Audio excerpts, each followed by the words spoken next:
The wind came down from the north, the way old grudges do, without announcement, without apology, with a certainty that it had the right of way.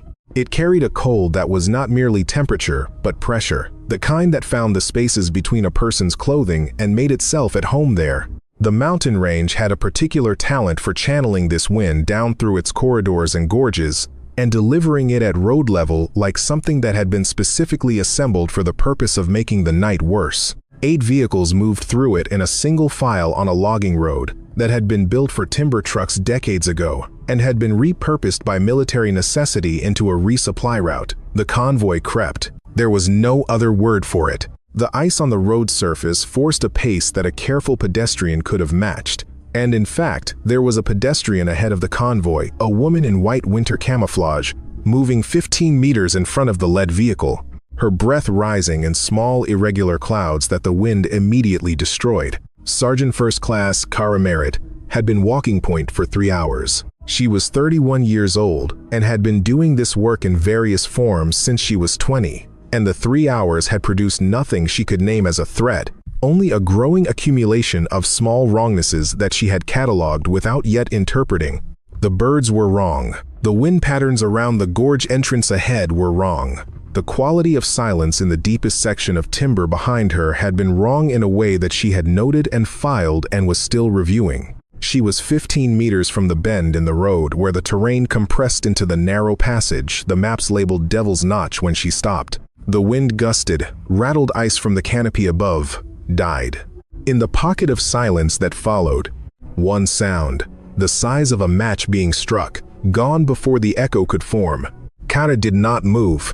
She stood with her weight balanced and her eyes still, and she ran the sound through everything she knew. The way you run a coin through your fingers without looking at it to tell denomination by weight and edge. 14 years of this work had given her a library that operated below conscious thought.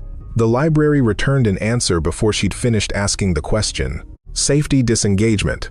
Manual. Bolt action or semi-automatic long rifle. Distance.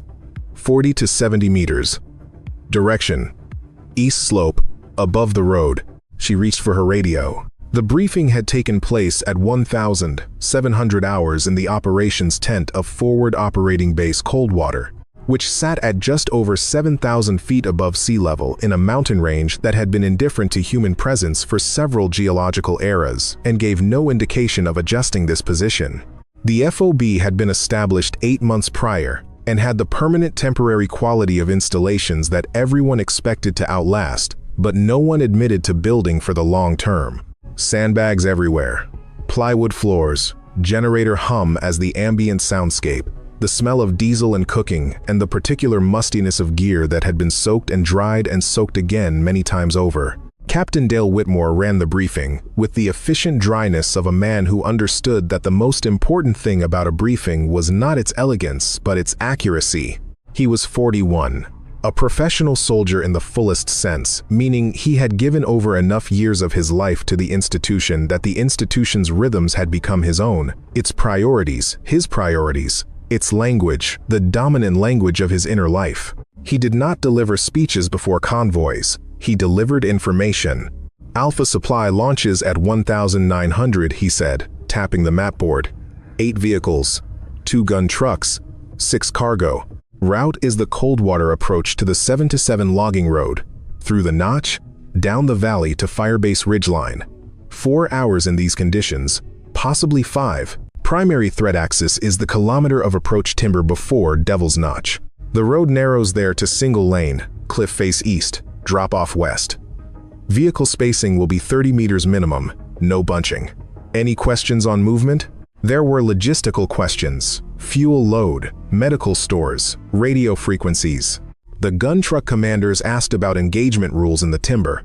The medic, Specialist Renata Oakes, asked about evacuation routes from the gorge in the event of vehicle casualty, and Whitmore answered with the candor that distinguished good commanders from the other kind.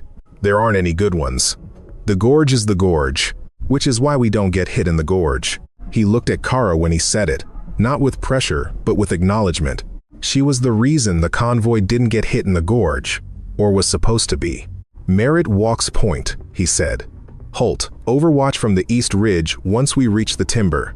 Standard comms, 15-minute check-ins, or immediate on contact. I want particular attention to the gorge approach. Last convoy through that section reported disturbed ground on the shoulder and what looked like compaction tracks from non-vehicular traffic. Could be game, could be something else. After the tent cleared, he held Kara back for 30 seconds. I've been through 4 ambush sites in this sector in 6 months, he said. 3 of them were prepared in advance. They use the terrain well. They're patient. They'll wait as long as they need to. I know, sir. The gorge is their best option. It's also our best option.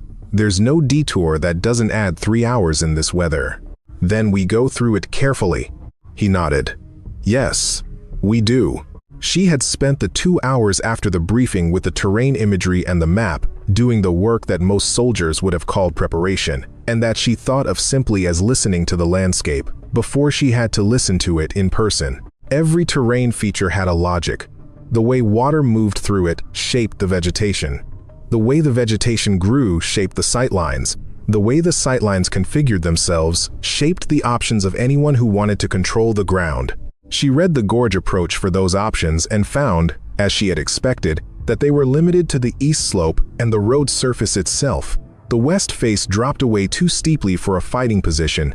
The cliff to the east was accessible from the ridge above via 2 natural routes she could identify in the imagery. Someone who wanted to close a road in this canyon would put observers on those ridges. They would put a weapon system in the timber at the gorge entrance, where the field of fire would cover the choke point before vehicles could disperse. And they would put something in the road. She had written these assessments in her notebook and then put the notebook away. The point of the exercise was not to write things down, it was to have them in her body when she needed them. They launched at 1,908, 4 minutes behind the schedule Whitmore had planned for and accepted without complaint. The first hour was open road, the FOB access track widening to a forestry road that allowed the convoy to maintain proper spacing and a pace above a crawl. The cold was relentless, but the terrain was manageable. The gun truck headlights carved long white sections out of the dark, and the cargo vehicles followed in their light, with the compliance of vehicles that had no opinion about where they were going. Kara walked ahead of all of it. She had her rifle on her back, her sidearm on her hip, her radio clipped to her shoulder strap, and her attention distributed across the road surface, the road edges, and the tree line on either side. She wore white over white winter camouflage that turned her into a smear against the snowfield when she stopped. She stopped regularly, at intervals, to listen before continuing. The convoy behind her was trained to interpret these pauses as part of the process and maintain its spacing rather than bunching forward. Most of them had worked with her before. Most of them had the muscle memory of operating behind a scout who stopped periodically without explanation and then started again. The ones who were new to it had been briefed. Corporal Dennis Yates was not new to it. He was the lead gun truck commander, 30 years old, with 4 years in this battalion, and a manner that Kara had spent months reading as hostility before she'd revised her assessment to something more accurate. It was a form of compulsive verification. Yates trusted things he could confirm directly, with his own senses, through his own experience.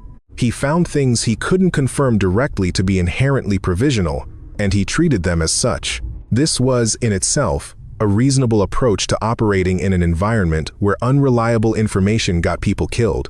It was only the specific application of this approach to Kara's capabilities that made it frustrating. She had been correct too many times for him to flatly dismiss her, and not enough times no one was ever correct enough times, in his accounting for him to stop calculating odds each time. She preferred it, actually, to the performative acceptance she sometimes encountered in soldiers who had been told to take her seriously and were executing that instruction without conviction.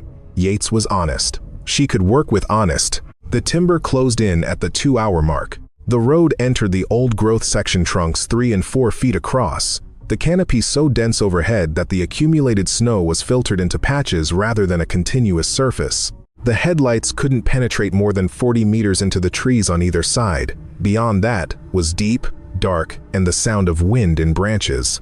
The first thing she noticed was the birds. In winter timber at this altitude, there was a baseline nighttime soundscape that she had cataloged over months of night operations. The intermittent percussion of ice dropping from branches, the very occasional call of a hunting owl, the scurry of small animals in the leaf litter layer under the snow. These sounds were quiet but present, a texture to the silence that was not silence at all. Their disappearance was a specific thing. Like a frequency dropped from a radio signal, the signal still plays, but something that was there before is now absent, and you notice the absence. She stopped, let the convoy come up to 50 meters behind her, then raised a fist. The column halted. She keyed her radio softly. Merritt to Whitmore. Pause. Go ahead, Merritt. Ambient fauna is suppressed. 400 meters back to current position. No vocalization, no small animal movement. Possible disturbance in the tree line on the east side. Whitmore's voice was neutral and immediate. He'd been awake for 18 hours, and the alertness in his voice was a choice, not an accident. How definite. Enough to pause, not enough to call contact. Holt. Staff Sergeant Peter Holt had broken off from the convoy 40 minutes earlier and moved to a ridge position above the timber, carrying a thermal scope and a radio. His voice was level and slightly breathless from the climb. Up. No signatures in my arc yet. Deadfall is heavy. I've got limited thermal penetration. Keep scanning. To Kara. Continue. Maintain the pause interval. She moved forward.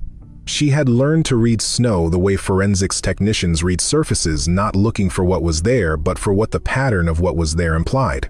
The compaction on the shoulder of the road ahead had a structure she recognized. Wide-based, evenly distributed, no hoofprint separation. Boot tread. Multiple individuals, recent enough that the compression edges were still crisp rather than eroded by subsequent temperature change. She counted the pattern. 4 distinct sets, possibly 5. They had come down the east slope, crossed the road, and moved onto the west face, the drop-off side, which meant they had been on the cliff edge, looking out over the approach below. Looking for a convoy. She said nothing on the radio. She kept moving. The device was always in the road itself, at the optimal trigger point. Everything else, the observation, the weapons positions, the crew was in service of the device. Find the kill zone first. The kill zone was the bend.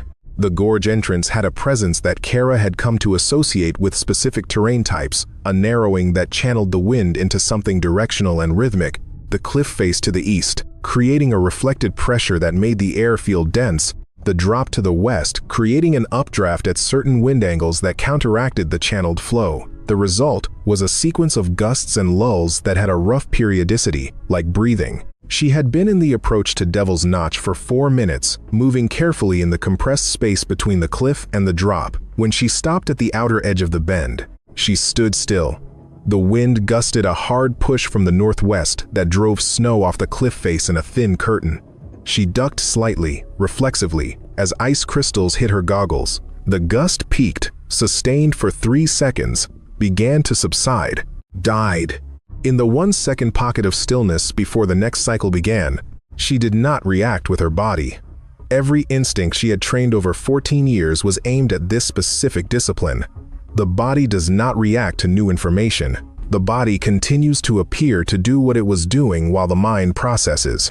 She remained still, weight-centered, gaze forward, breathing at the same rate. Her mind ran the sound through the library. The library returned an answer in approximately 1 second. Manual safety disengagement. The specific throw distance and stop hardness were consistent with a platform she had heard repeatedly at the range. 1. She knew the acoustic signature of the way she knew her own voice, not by description, but by direct recognition. The distance was consistent with the east slope, at a point 40 to 70 meters above road level. The direction was consistent with the overwatch position she had identified in the terrain imagery during her pre-mission study. She was not guessing. She was recognizing, but recognition, in the moment, lived next to certainty without being certainty. She had been in positions before where the library produced an answer, and the answer was wrong, not because the library was faulty, but because the environment contained ambiguous inputs. Ice contracting in cold air produced sounds in that frequency range. Metal hardware on gear produced sounds in that frequency range. A branch joint under tension, releasing in a gust, produced sounds in that frequency range. She reviewed the context. The gap in bird vocalization, extending 400 meters back. The boot tracks crossing the road to the west face, and presumably retracing to observation positions on the slope. The specific quality of the silence pressed, artificial, the silence of creatures that had sensed something large and dangerous and gone still in response. The library's answer held. She keyed her radio at a volume below conversational. Merritt to Whitmore. Full stop. All vehicles, do not advance. A pause brief, the pause of a man calibrating his response. Then, Merritt, confirm. Full stop, sir. I need 30 seconds. She heard the convoy engines cutting off in sequence, the sound traveling back through the column. The lead truck first, then the next, diminishing like an echo resolving into silence. Then nothing. The forest was completely quiet. Whitmore's voice came back at a careful level. The voice of a commander who was aware that the response to this moment would either save lives or cost them, and that the cost could run in two different directions. What do you have, Merritt? Audio contact. East slope. Above the bend. Safety disengagement. Long rifle. 40 to 70 meters up, bearing approximately 040. The silence that followed lasted 3 seconds. You heard a safety? Yes, sir. In the lull between gusts. Another silence. She could hear, faintly, the murmur of another voice near Whitmore's position. Yates, almost certainly, pitched low but audible to her. She caught fragments. She's been flagging since the tree line. Wind was hard through there. Could be anything. She waited. This was the part of the process she had learned, over many repetitions, to wait through rather than interrupt. The doubt was legitimate. It deserved its moment. The question was whether the cost of acting on the doubt was higher than the cost of acting on her call. Only Whitmore could run that calculation, and only she could give him the inputs. Whitmore, what do you need to confirm? 3 minutes. I need to leave the road on the east side and get elevation. If the ambush is set the way I think, I'll see at least one element from higher up. And if you're wrong, we've lost 3 minutes and I've lost some credibility. And if you're right, then we're still outside the kill zone, and I've got an angle on at least one position. She heard him breathe. Decision-making under uncertainty had a specific sound to it, the compression of a man's chest as he took in the information and the exhalation as he committed. She heard both. Take your 3 minutes. Halt. Shift your arc to cover Merritt's east movement. Halt. Flat and immediate. Moving. She was already off the road. The east slope rose at about 40 degrees for the first 50 feet, then eased into a traverse that ran along a natural shelf at the cliff's lower face. She went up it in a series of short rushes, using the tree trunks as cover rather than concealment. At this range and in this light, the trunks were what mattered, not the branches. She moved in compressed bursts, 3 to 5 seconds of movement, then still, then listening, then moving again. The slope was hard and crusted from the temperature cycle, and her boots found purchase on the compacted snow without breaking through. 50 feet up, she found a shelf of exposed granite, half obscured by fallen timber, the trunk of a large spruce that had come down the previous summer and been frosted in place by the early season. She went flat behind it, brought her rifle up, and looked through the scope. In a 10-power fixed optic at night, with no artificial illumination and only the ambient reflected light from the snowfield, you saw shapes rather than details. Shapes and the relationships between shapes. Kara had spent years learning to read this visual register, the language of contrast and silhouette, and the subtle differences between surfaces that were natural and surfaces that had been modified by human hands. The deadfall hide announced itself to her in 3 seconds. Not because it was obvious. The work was skilled, 2 fallen spruce trunks positioned against each other, frosted over with a week's worth of weather. The branch debris around them managed to look natural, but the snow on the upper trunk surface had been tamped rather than settled. Tamped snow had a uniformity of compression that settled snow didn't. The natural process involved wind variation, temperature cycling, the pressure of small animals moving over the surface. Tamped snow was pressed by something consistent and heavy, hands or equipment. She tracked down the upper trunk's length to where the branches had been trimmed on the road-facing side. The trimmed ends were clean-cut rather than snapped, and the cuts were healing over with frost in a way that placed them at 48 to 72 hours old. Someone had shaped those sightlines carefully, in advance, By night, the professionalism of the preparation raised the hair on the back of her neck. Between the trunks, in the gap they created, the barrel of a belt-fed machine gun, matte-finished, tripod-mounted, angled down toward the road at 15 degrees. The barrel shroud's profile was distinctive and familiar. At this angle, it commanded a field of fire covering the entire approach section and the gorge entrance. Any vehicle, any dismounted soldier moving left from the road toward the only ground that offered lateral escape would move into its beaten zone. She held the image in her mind and swept left. The sniper took 12 seconds to find. He was good. His position was behind a rock outcrop, with a natural snow-shedding overhang that had kept his surface clear and dry. A dry surface for a bipod, no reflective moisture, no frost accumulation that could shift and catch light. His white camouflage matched the terrain at a quality she rarely saw, which told her something about the resources and preparation behind this operation. What betrayed him was his breath. At 14 degrees Fahrenheit, exhaled air condenses immediately and visibly. The puffs were small. Controlled, this was someone who had trained breath management, who was counting the seconds between exhalations the way a diver counts depth changes. The puffs came at 6-second intervals. Shooting breath. He was ready. She swept the road surface below her. The device was there. She'd known where to look from the terrain analysis, and the road surface confirmed it, a section approximately 4 feet across where the snow had been replaced after disturbance, packed back to approximate the surrounding surface but missing the micro-texture of wind and time. Clean, flat, deliberate. She oriented herself in space, road device at the bend, triggering a blast that would stop the lead vehicle and block the column. Machine gun in the deadfall, hide at 80 meters from the road, covering the approach and the gorge entrance, eliminating the left dismount option. Sniper in the overwatch position at 110 meters, elevated above the road, covering the east slope, the only other dismount direction available to soldiers trying to escape the initial kill zone. 3 elements. A closing box. She ran the numbers that mattered. The convoy was currently positioned 210 meters behind the point where the pressure device began. The device's trigger point was 15 meters ahead of where she had stopped on the road. If the convoy had continued another 15 meters, the lead vehicle would have crossed the plate. They had stopped in time, barely. She keyed the radio. Merritt to Whitmore, confirm ambush, 3 elements. Machine gun in a deadfall hide. East slope, bearing 040 from my current position, 80 meters. Sniper overwatch in a rock position, bearing 065, 1 to 10 meters. Road device at the bend, approximately 15 ahead of my original stop point. Convoy is outside the trigger zone. Recommend holding current position. Whitmore's voice after exactly 1 second. Copy. Do you have a shot on either active position? Sniper, yes. Machine gun, no. He's on the wrong side of the hide from my angle. Holt would need to handle the gun or I'd have to reposition and lose the sniper angle. Holt. From his ridge position. I'm moving. Give me 90 seconds. I can get an angle on the hide from the north. Take them. Whitmore's voice dropped slightly.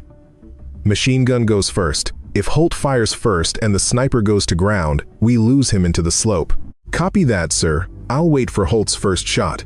She settled behind the log, scope on the sniper position, and she waited. The cold pressed against her. Her fingers were warm inside her gloves, but the sensation in her face had gone from discomfort to numbness to a neutral absence that she noted without concern. She was breathing slowly, in 4-count intervals, the way she drilled at the range 10,000 times in the years since she'd been assigned this work. Holt's voice, 93 seconds later. Set. Whitmore. Merritt. At your discretion. The sniper in the overwatch position shifted slightly. His barrel moved left by 2 degrees, a small correction, a recalculation.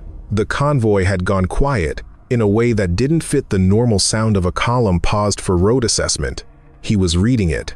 If he was good, he was already processing the possibility that the ambush had been identified. If he pulled back into the slope in the next 15 seconds, the machine gun crew would have visual on his movement and would interpret it. The ambush would compress, they would detonate remotely and scatter. They would lose their prepared positions, but they would survive and regroup and try again on a different night with a different convoy. She had a window of approximately 10 seconds. Distance 110 meters. Wind variable at 6 to 10 miles per hour from the northwest. Temperature 14 degrees.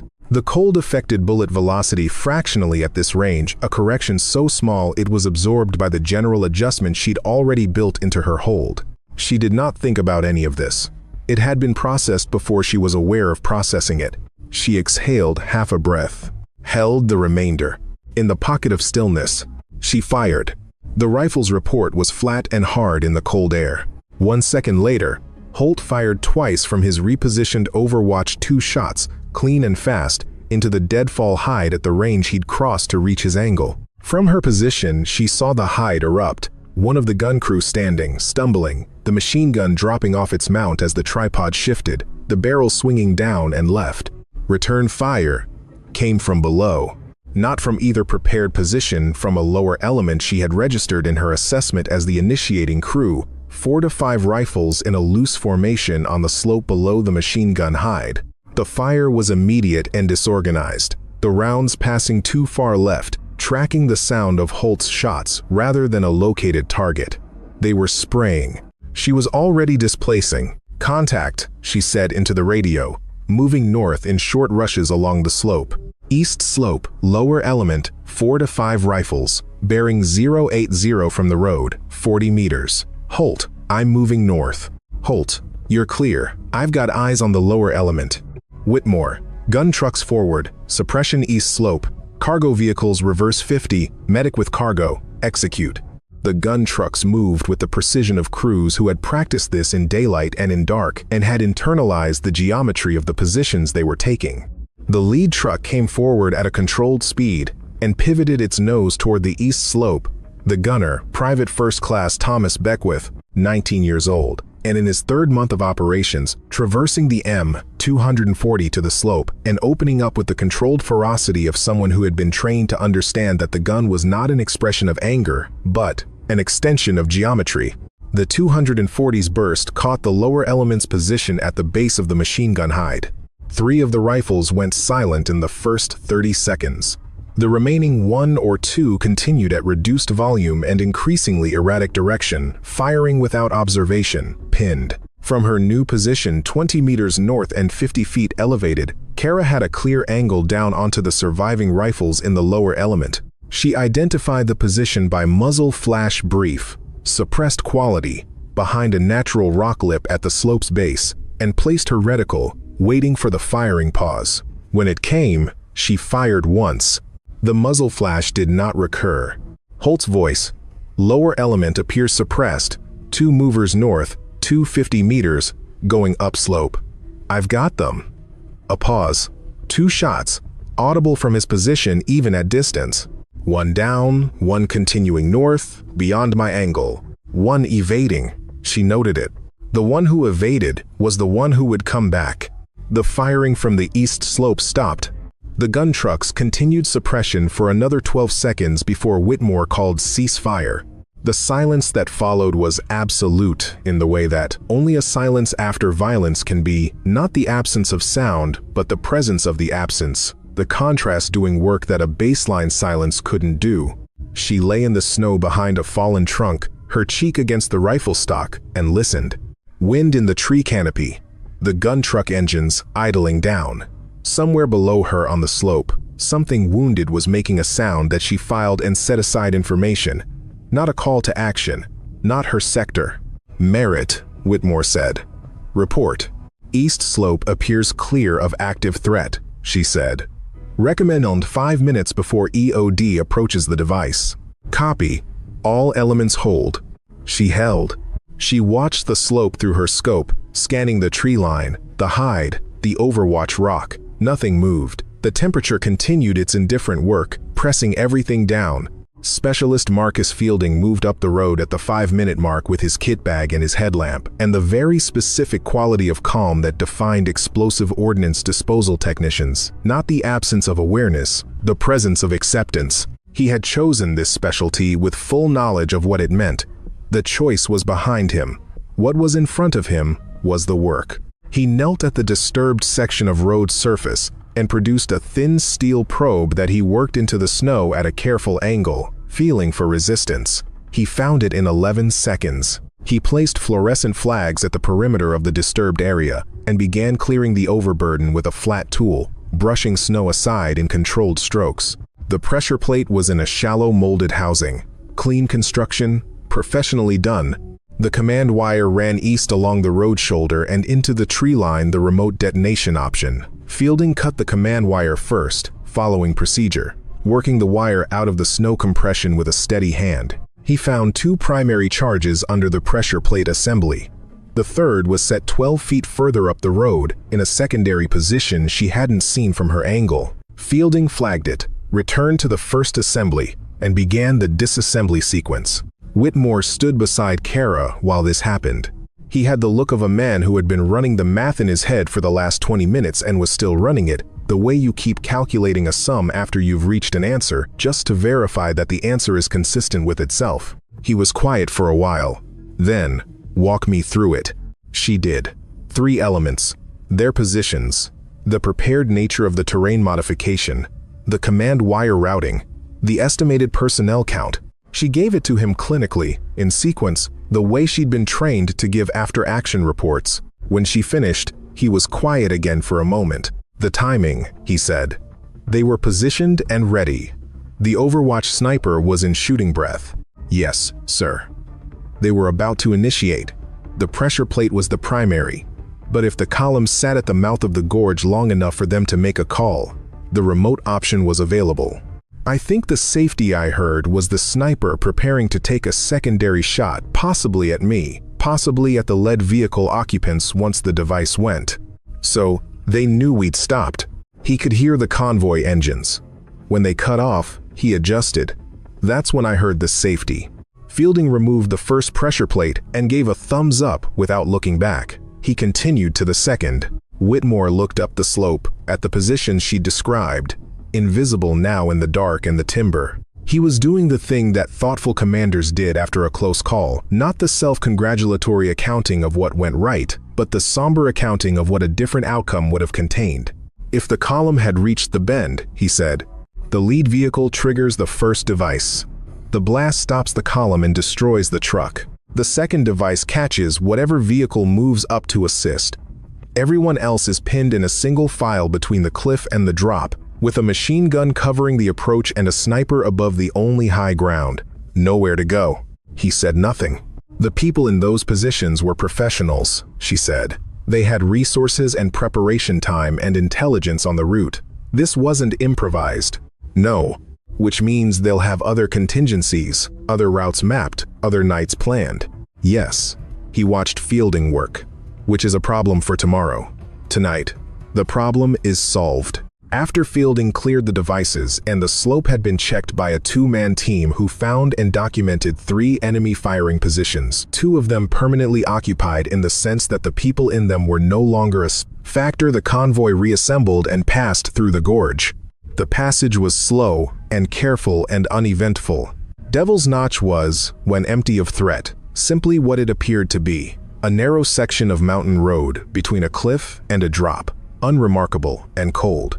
The trucks filed through it one by one, each driver watching the vehicle ahead until the tail lights cleared the far end of the narrows, then pulling forward. Kara walked through it last, behind the final vehicle, and came out the other side onto the descent toward the valley floor. The terrain opened up, the tree line retreated. The sky was visible again, heavy cloud cover, no stars. Corporal Yates found her at the road's edge before they reached the valley. When the convoy had halted briefly to reorganize spacing for the open ground portion of the route, he left his truck and walked up to where she was standing, looking out at the slope she'd climbed. He stopped beside her, looked at the gorge entrance they'd come through, said, "I said it was ice. I know. I was next to you, and I heard wind. I know that." He was quiet for a moment. The convoy idled behind them. Somewhere in the gorge, Fielding's flag markers were still in the snow, small orange triangles against white. "What did it sound like?" Yates asked. Not a challenge, a genuine question, the question of a man who was trying to update his model of what was possible. She considered how to answer it honestly. "Very small," she said. Like someone setting a coin down on a hard surface, gently.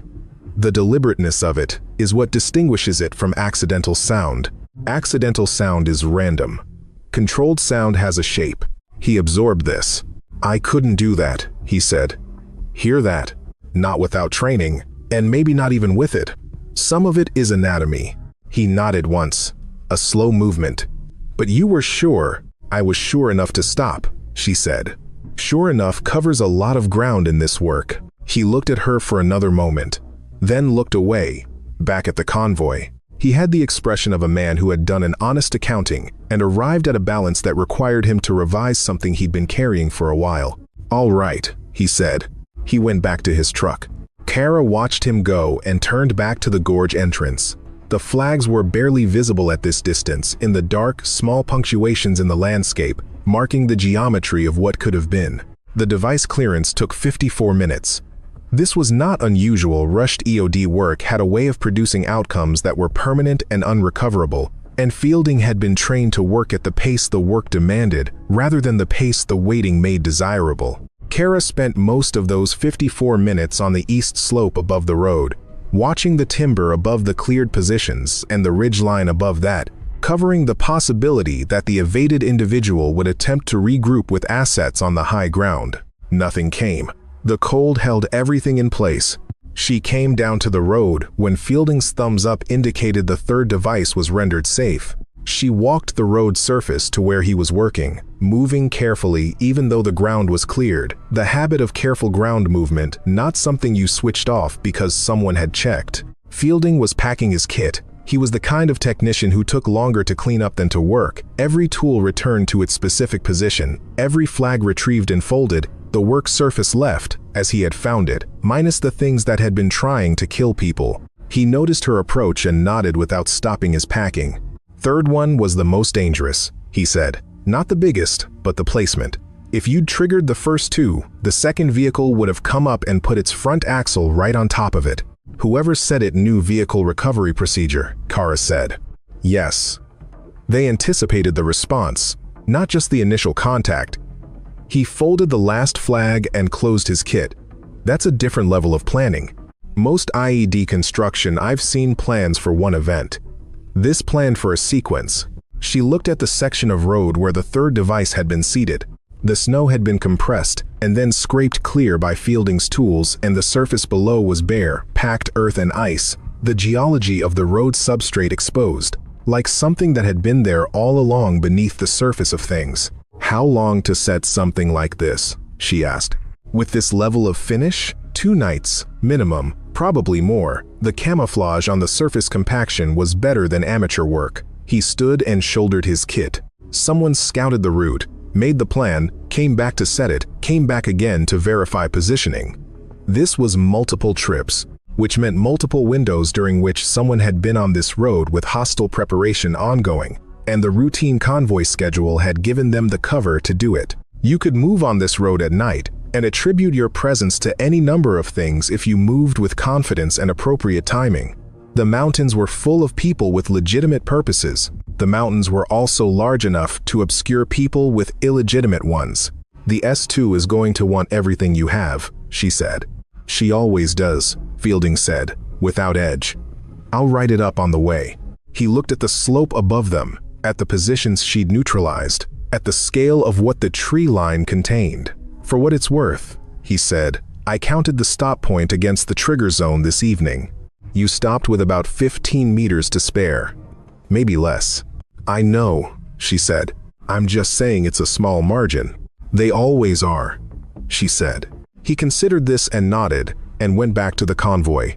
On the transit from the gorge to Firebase Ridgeline, the cargo truck that Specialist Oaks rode in carried 2 soldiers who had not been on previous convoys with Kara Private First Class Brandon Marsh, who was 20, and from somewhere in rural Pennsylvania, and who had been in country for 6 weeks, and Sergeant Neil Garfield, who was 28 and from coastal Georgia, and had been in country for 4 months. Both had been in the truck during the engagement, unable to see the slope, or the positions, or anything that had happened beyond the sound of the firing and the radio traffic.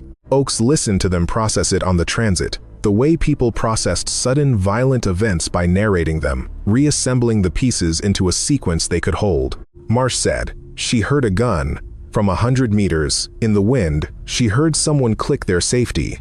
Garfield said, "That's what they're saying." "That's not possible," Marsh said. "Not a challenge." Exactly. More the statement of someone whose model of the world had been revised by events and was working through the implications. "Apparently it is," Garfield said. "Yates doesn't give things credit he doesn't think they've earned. I've been watching him recalibrate since the gorge." "But how do you even train for that?" "You probably don't," Garfield said. "Or you do, but not entirely. Probably some of it's just what she is." Marsh was quiet for a moment. The truck moved through the timber and out onto the descent toward the valley floor.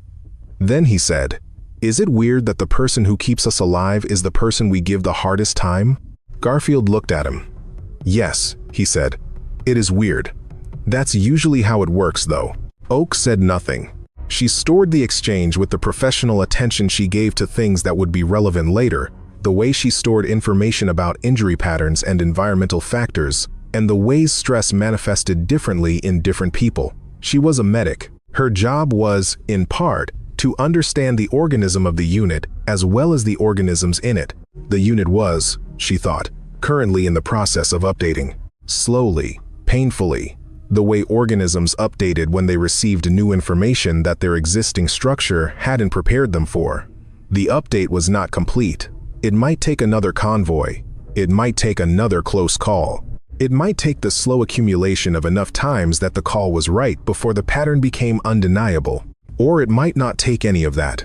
Yates had done his accounting at the gorge entrance, standing beside the flags in the snow, and she'd watched his face change in the way faces changed when someone revised something load-bearing. That kind of revision spread. She hoped it spread before it needed to. They reached Firebase Ridgeline at 2,251. The base sat in a natural hollow on the valley's western flank, ringed by wire and sandbags, generator light casting a warm yellow rectangle from the operations center's single uncovered window. The approach to the base wire was lit by hooded lights that gave the landscape a quality of being simultaneously illuminated and concealed. The logistics personnel waiting at the unloading zone appeared in this light like people in a documentary present, but framed by context, the context being everything that was ordinary about the work of keeping a base supplied. The cargo trucks pulled into the unloading zone, and the ordinary business of the operation began. Kara walked the perimeter while this happened, not because it was assigned to her, but because she needed the movement after hours of compressed attention. The walk gave her body something to do while her nervous system descended from the elevated state that combat preparation produced. It was not adrenaline. Exactly, she'd had this conversation with a battalion psychologist once, and the psychologist had described what she experienced as a sustained low-level sympathetic activation rather than the acute spike that popular accounts described. 14 years of training had taught her body to produce a steady readiness rather than a dramatic surge. The descent from it was correspondingly gradual. She walked the perimeter twice. The second time, she found herself standing at the south wire, looking back across the valley toward the mountain range and the gorge she'd come through, invisible now in the dark. What was visible was nothing. The dark, and the snow, and the clouds, and the altitude, all of it indifferent. Renata Oakes, the convoy medic, found her there. She was 27, originally from somewhere in the Pacific Northwest that she'd mentioned once and Kara couldn't recall specifically, with a practical competence that Kara found restful. She sat down on a sandbag without being invited and offered Kara a packaged crackers from her kit pocket. "You don't have to do the perimeter walk," Oakes said. "It's done." "I know, but you're still doing it." "It helps." Oakes accepted this without pursuing it further. They sat in the cold for a few minutes, eating crackers, looking at nothing in particular. "Was it what you thought it was?" Oakes asked. "The sound." "Yes." "How did you know?" "Before you went up the slope, before you confirmed. How did you know it wasn't something else?" Kara thought about this with more seriousness than the question might have seemed to warrant. It was a question she'd asked herself, in various forms, many times over many years. "I didn't know," she said. "I recognized." There's a difference. Recognition is pattern matching against stored experience. It's not certainty, it's probability. High enough probability to act on. Oakes was quiet. Then, most people would have kept walking. Most people didn't hear what I heard. But if they had, most people would have kept walking. Kara considered this. It was probably true. The cost of being wrong in the direction of caution was concrete and immediate. Convoy disrupted, column halted, credibility spent. The cost of being wrong in the other direction was statistical and future tense, until it wasn't. People were, in Kara's experience, consistently better at managing concrete present costs than statistical future ones. It was a design flaw in the species that the species had survived with anyway. That's what the training is for, she said. Among other things, they went through it again the following morning, in the same windowless room, this time with Whitmore present and with Fielding contributing his technical assessment of the devices. Wyndham had a whiteboard covered in a matrix of incident data, dates, locations, device construction signatures, personnel count estimates, operational patterns. She had been building this matrix for 4 months. The device construction methodology matches 2 previous incidents in this corridor, she said. Same pressure plate design, same command wire routing discipline, same camouflage technique on the disturbed road surface. This is the same team. She tapped 2 points on the map. They've hit positions here and here in the last 8 months. Both attempts were partially successful. 1 vehicle destroyed in the first incident, 1 route closed for 12 hours in the second. They're learning, Whitmore said. Yes, the previous incidents were 2-element ambushes. Last night was 3-element, with a prepared alternative detonation option and a planned sequence for secondary vehicle engagement. They've incorporated lessons from the first 2. She paused. Which means they'll incorporate lessons from last night. What will they take from last night? Kara asked. Wyndham looked at her. That audio is a detection method. That your convoy stops before the trigger zone and doesn't advance without confirmation. They may attempt to mitigate the audio signature in future preparation, deeper burial, different construction materials, longer lead time to allow the site to settle and reduce any artificial sound signature. Or they mask it with other sounds, Fielding said. Set something else up to create ambient noise that covers the construction signature. Possible, Wyndham agreed. The point is, they're adaptive. Each time we detect an attempt, they adjust the next one. It's an engineering problem, and they're treating it as one. Kara thought about the sniper's shooting breath, the 6-second interval, the precision of the white camouflage. These were not people improvising. They were practitioners. They had a craft, and they were refining it in contact with resistance, the way any craft was refined. The individual who evaded, she said. Did the slope team find any indication of which direction? North, along the cliff face, then down into the drainage on the north side of the gorge. Wyndham pointed to the map. There's a foot trail in the drainage that connects to a vehicle track about 2 kilometers out. They had extraction planned, which is consistent with the command wire position. Whoever managed the device was positioned for extraction from the start. They weren't planning to stay. Command and control, Whitmore said. They had someone senior enough to make the call to abort. Yes, and the discipline to execute it cleanly. Wyndham wrote something on her notepad. My assessment is that this organization has a stable core element with training and experience, supported by locally recruited auxiliaries for the secondary positions. The core element withdraws when the operation is compromised. The auxiliaries hold or scatter depending on their individual decisions. Kara thought about the lower element's fire, the disorganized return, the rounds tracking sound rather than targets. That was auxiliary behavior, people who had been given positions and a simple instruction and who fell apart when the sequence didn't go as planned. The core, the sniper, the machine gun crew, the command wire operator had been different. Disciplined, prepared, and in one case fast enough to escape. They'll come back, she said. Yes, Wyndham said. They will. She tapped the map at the 3 viable approach routes to Ridgeline from Coldwater, which is why we're going to change how we use all 3 of them. Irregular timing, randomized route sequence, pre-mission audio reconnaissance where terrain permits. She looked at Kara, which is where you come in. I can walk the approach sections the day before each convoy, Kara said. Normal behavior for animals in the area, position assessment, sound environment baseline. If they're setting something up, there'll be a change in the baseline. Fresh disturbance, suppressed fauna, equipment signature if they've been careless. That's what I want. Wyndham capped her pen. I'll have the route rotation schedule to Whitmore by end of day. Any other questions? There were none. The room cleared. Kara lingered for a moment, while Whitmore exchanged a few words with Fielding about the device documentation, then filed out ahead of them and walked back through the firebase to the quarters building. The snow that had been threatening all morning was falling now, thin and steady, settling on every surface with the patient persistence that characterized this kind of weather. It would add 3 or 4 inches before it stopped. By morning, the gorge road would look as though nothing had happened there. The flags, the clearance marks, the compressed areas where positions had been, all of it would be covered. The mountain kept its own record. You could read it if you knew how, but it didn't cooperate with the reading. Captain Whitmore filed his after-action report from the Base Operations Center at 0130 hours. He was meticulous about documentation in the way that people who had seen what poor documentation cost were meticulous, not because the paperwork mattered in itself, but because the record it created mattered to the people who would make decisions based on it. The report described the evening's events in the sequenced factual language of military reporting: timeline, terrain, contact, response, outcome. He wrote Kara's name many times. He described the audio detection accurately and without editorializing. The S2 would read it and draw conclusions. The battalion commander would read it and draw conclusions.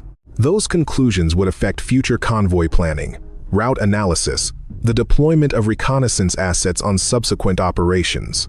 The report would do its work. That was the point. The return convoy to Coldwater launched at 0300. Lighter without cargo, the vehicles moved faster, and Kara rode in the gun truck rather than walking. Return routes were lower threat by convention and by logic, since an ambush on a return leg required knowledge of inbound and outbound timing that was harder to develop. She sat in the passenger seat and watched the road and the tree line and let her body rest in the vehicle's warmth. Yates drove. He drove the way he did everything, with his full attention and no wasted motion. Somewhere in the second hour, passing back through the section of open road before the timber, he said without preamble, "What should I listen for on the Eastbrook route?" S2 says, "We're going there next convoy." She looked at him. He was watching the road. "The water crossing at kilometer 6, she said. "There's a culvert section. In winter, you lose the sound of the water. When you can hear it, it means temperatures above freezing and the crossing is manageable. When you can't hear it, the ice is thick enough for vehicles, but the approach banks can be concealed." He nodded. "Before that, the timber on the west side is old growth, similar to tonight. The birds there are different species. Jays, mostly. They're louder than what we had tonight, more reactive to disturbance. If the jays are silent, that's your indicator. You know which birds are in which section of forest. You learn what's normal for a place. Anything different from normal is a signal." He drove. The road unspooled in the headlights. "I'm going to listen differently," he said. "Good. I'm probably not going to hear what you hear." "No, but you'll hear something. Pay attention to what's normal first. The abnormal only makes sense against that background." He nodded again, a single movement. They drove the rest of the return in silence that had a different quality than earlier silences, not the silence of mutual reservation, but the silence of two people who had said enough for now and were content with that. The formal record of the action at Devil's Notch occupied 4 pages in the battalion's operations log and several more in the S2's threat assessment file. It listed the friendly outcome as 0 casualties, 0 vehicles damaged or destroyed, 3 enemy killed in action, 2 wounded and captured, 1 evaded, 1 IED complex rendered safe, consisting of 2 pressure plate initiated devices and 1 command wire device, with estimated total explosive content sufficient to destroy 2 armored vehicles. Captain Tessa Wyndham, the battalion intelligence officer, spent the 3 days following the action on a thorough analysis of the ambush construction. Her assessment confirmed what Kara had outlined at the gorge. The preparation time, the quality of the positions, the command wire routing, and the personnel resources all indicated a capable and well-resourced adversary who had operated in this corridor before, and who would, given the pattern analysis of previous incidents, operate here again. She recommended an adjustment to convoy timing protocols, a rotation of the 3 available routes rather than the predictable alternation that had been standard practice, and an increase in pre-mission reconnaissance using the Scout Sniper section. The recommendation was approved. It went into effect on the following week's convoy schedule. Kara received her commendation at a formation in the FOB's courtyard on a morning when the temperature was 7 degrees and the sky had gone the flat, milky white that preceded heavy snowfall. Whitmore read the citation. She stood at parade rest in the cold and listened to him read the language the Army had found for what she had done. A description that was accurate in its facts and approximate in its meaning, the way maps are accurate in their scale and approximate in their experience of the terrain. The language called it exceptional situational awareness. She accepted the commendation with the appropriate formality and returned to the formation.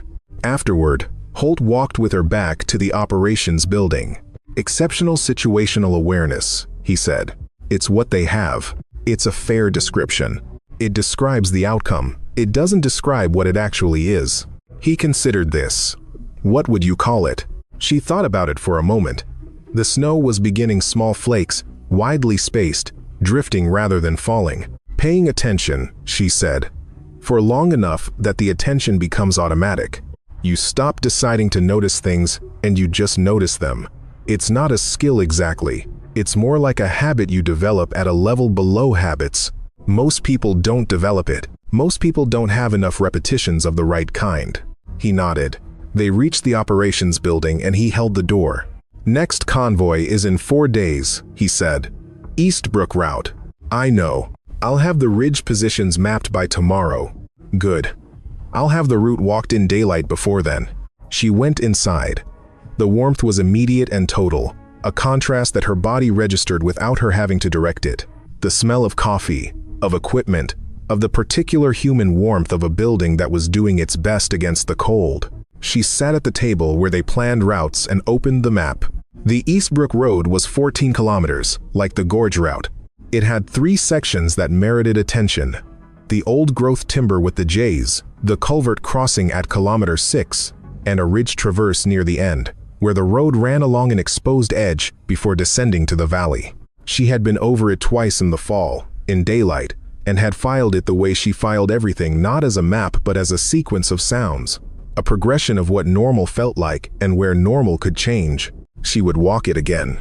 In the snow, the sounds would be different. She needed to recalibrate to the winter version of the place before she trusted her recognition against it. The work, in this sense, never ended. Each season changed what normal meant. Each change required new attention, new calibration, new storage in the library. The library never completed itself. That was, actually, the whole point. She bent over the map and began to memorize the terrain. Outside, the snow was beginning in earnest. It fell on the FOB's wire, on the vehicles in the motor pool, on the mountain range above, on the Gorge Road, and the flags that Fielding had left in the snow at Devil's Notch, orange triangles accumulating white, slowly being covered, slowly becoming indistinguishable from the landscape around them. By morning, the flags would be gone. The road would look like any other road in any